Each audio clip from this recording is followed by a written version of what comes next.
more difficult than I thought I would, purely because I thought it'd be easy, being that it's an English test, but actually having to remember, quite a lot of information especially in the conversation parts. You're trying to still remember key phrases or small key subjects, and then when you think you remember the ones that may be important, it asks you something completely different or something, and yeah. So it was more challenging than I thought it would be.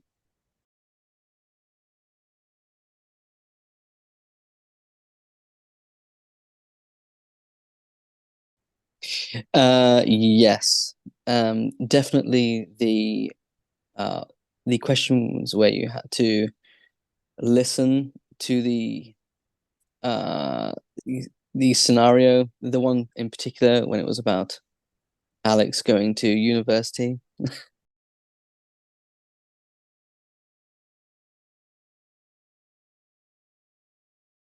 Yeah, that was pretty challenging. Because I guess the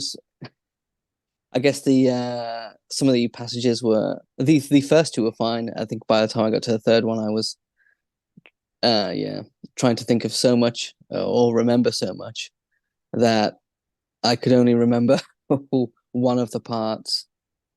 So I think that was the most difficult, because it's asking you to basically retell three things that happened in the scenario, and as I say, going into it, I was thinking, it's probably going to ask me what was the character's name or where they were, what were they doing there, things like that. So you're so focused on trying to remember what you think or might consider are key parts of the scenario, but then I completely lost it on the third one.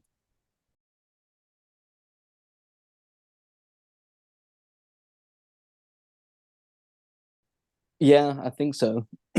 Because for that section, I was essentially trying to condense the scenario in my head as I was listening to it, the whole thing. So it was much easier to remember that rather than try to focus on what could be three questions to a particular passage. So I think not having the pressure of trying to remember key things and being asked specifically about three things, I do think it was easier to remember. Doing it as a non-native, it's probably more difficult than listening to like a scenario and then giving, asking or answering three questions about it, because if you are asked the questions about it, you probably can remember something of the passage, even if you can't remember all of it, rather than having to retell the whole thing.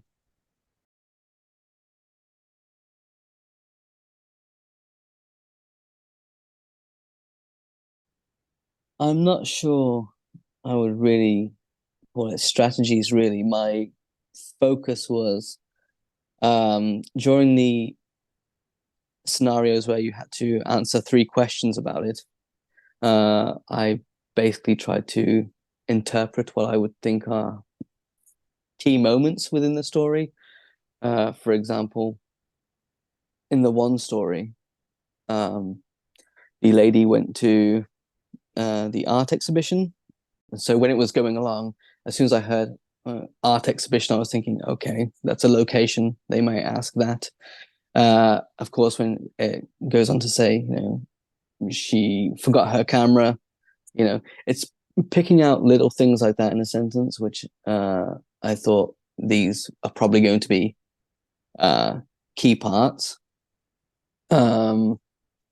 So that's my strategy in that one, although it failed, and the third one, the longer listening one, we had to retell the passage.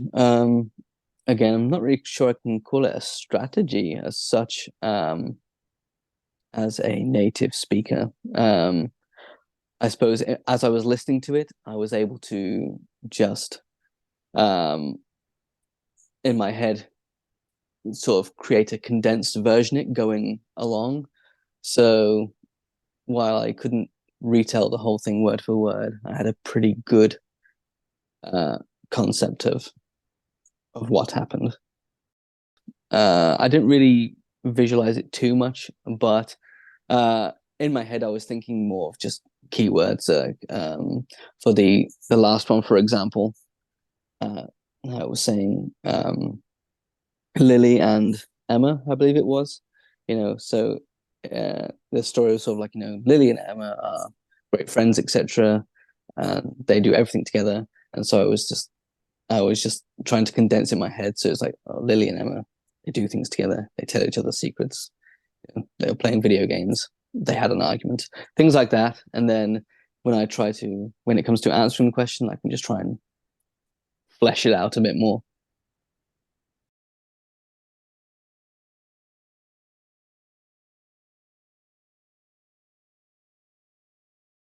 Yes, I think that's just how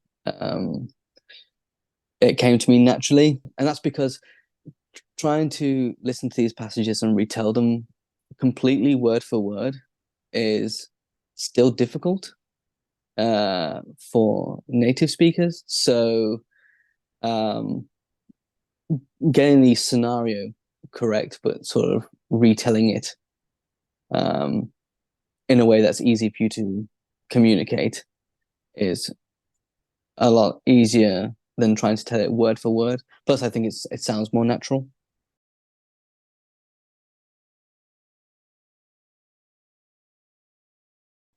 Probably the giving the opinion section, where it asks things like, what are two things that you enjoy doing, things like that. Although when answering the questions, when I finished explaining, I found there was, for me anyway, still quite a lot of time left. I suppose this is understandable for people learning English, so they've got more time to think and explain what they're saying. But I thought that was the easiest because there was no pressure to listen to anything or try and retell anything. It was purely, what do you like to do? And then you can just talk naturally about what you like to do.